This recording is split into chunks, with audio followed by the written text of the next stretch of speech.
کبھی آپ نے کہیں سنا ہے کہ واقعہ کربلا کے بعد حضرت زینب معاذ اللہ نفسیاتی مریض ہو گئی تھی؟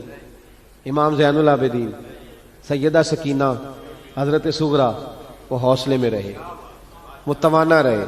امام زین العابدین نے اس کے بعد بھی کئی دفعہ پیروں میں بیڑیاں پہنی، کئی دفعہ سادات کا خاندان چلا۔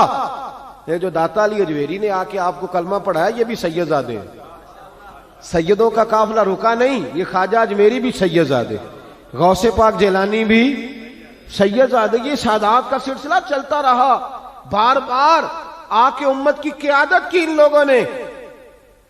جب دیکھیں نا یہاں کسی بندے کا کٹا ہوا ہاتھ پھینکا جائے نا، بلکہ انگلی پھینک دی جائے تو لوگ ڈر کے بھاگ جائیں گے، کسی کا، اپنے کسی کا نہیں، کسی کا، کیونکہ انسان کا وجود کٹ جائے تو دہشت پیدا ہوتی، آپ ڈر کے بھاگ جائیں گے۔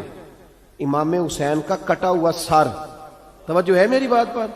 ذرا غور کرنا، بندے کا سر کٹ جائے، ہم سنتے ہیں بات پر غور نہیں کرتے۔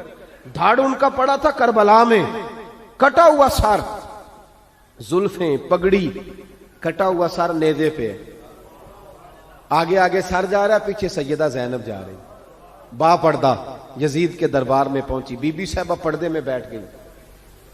یزید کہنے لگا دیکھ لو اللہ نے مجھے عزت دی اور میرے دشمنوں کا معاذ اللہ کیا حال ہوا۔ جب اس نے یہ کہا نا تو حضرت نعمان بن بشیر صحابی بیٹھے تھے، اور ساتھ کہتے ہیں میرے ایک نابینا صحابی بھی بیٹھے تھے۔ حضرت نعمان بن بشیر کہتے ہیں کہ جب اس نے یہ کہا نا کہ اللہ نے مجھے عزت دی اور نقل کفر کفر نہ باشد، میرے دشمنوں کا یہ حال ہوا، تو کہتے ہیں سیدہ زینب وہاں سے اٹھ کے کھڑی ہو گئی، با پردہ سیدہ زینب کھڑی ہوئی، اور فرماتے ہیں اس طرح نہیں کھڑی ہوئی کہ بیویاں روتی ہیں تو کہتی ہیں ہائے یہ ہو، اس طرح نہیں، حوصلہ، ہمت، اور جس طرح کوئی سیاںا خطیب خطبہ پڑھتا ہے اس طرح سیدہ نے خطبہ پڑھا، پہلے اللہ کی حمد کی، پھر نبی پاک پہ درود پڑھا، اور پھر قرآن پاک کی آیت پڑھی وَتُعِزُّ مَن تَشَاءُ وَتُذِلُّ مَن تَشَاءُ، یہ آیت پڑھی۔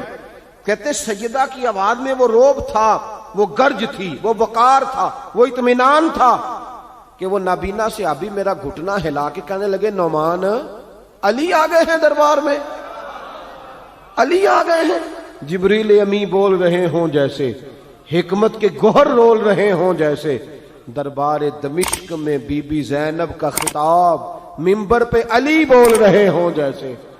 کہا یہ تو حضرت علی کی آواز، علی آ گئے کیا، علی آ گئے؟ سیدہ زینب فرمانے لگی یزید تیری حکومت ہے تو کہتا ہے کہ اللہ نے تجھے عزت دی، ذرا وقت بدلنے دے، ذکر تیرا بھی ہوگا پر تجھ پر لوگ لعنت برسائیں گے، اور جب میرے حسین کا ذکر ہوگا تو خطیب جمعے کے خطبے میں ذکر کیا کریں گے، خطبوں میں میرے نام۔ بھائی حوصلہ پیدا کرے زندگی میں، ہمارے اندر حوصلہ نہیں رہا، حوصلہ نہیں، توانائی نہیں، ذرا سی بات پہ ہم بگڑتے ہیں، ناراض ہوتے ہیں، اپنی طبیعتوں کو اکٹھا کریں۔ پہلا سبق یہ عرض کیا ہے کہ اہل بیت سے پیار کریں، بحث چھوڑ دیں، صحابہ سے پیار کریں اور بحث، نبی پاک کا میلاد منائیں اور بحث کرنی چھوڑ دیں۔ اور دوسری بات یہ کہ اہل بیت کا طریقہ فقر و فاقہ ہے، ان کا طریقہ سخاوت ہے، ان کا طریقہ پردہ ہے، ان کا طریقہ عبادت ہے، ان کا طریقہ حوصلہ ہے۔ حوصلہ مند زندگی گزاریں، توانائی والی زندگی گزاریں۔ کبھی آپ نے کہیں سنا ہے کہ واقعہ کربلا کے بعد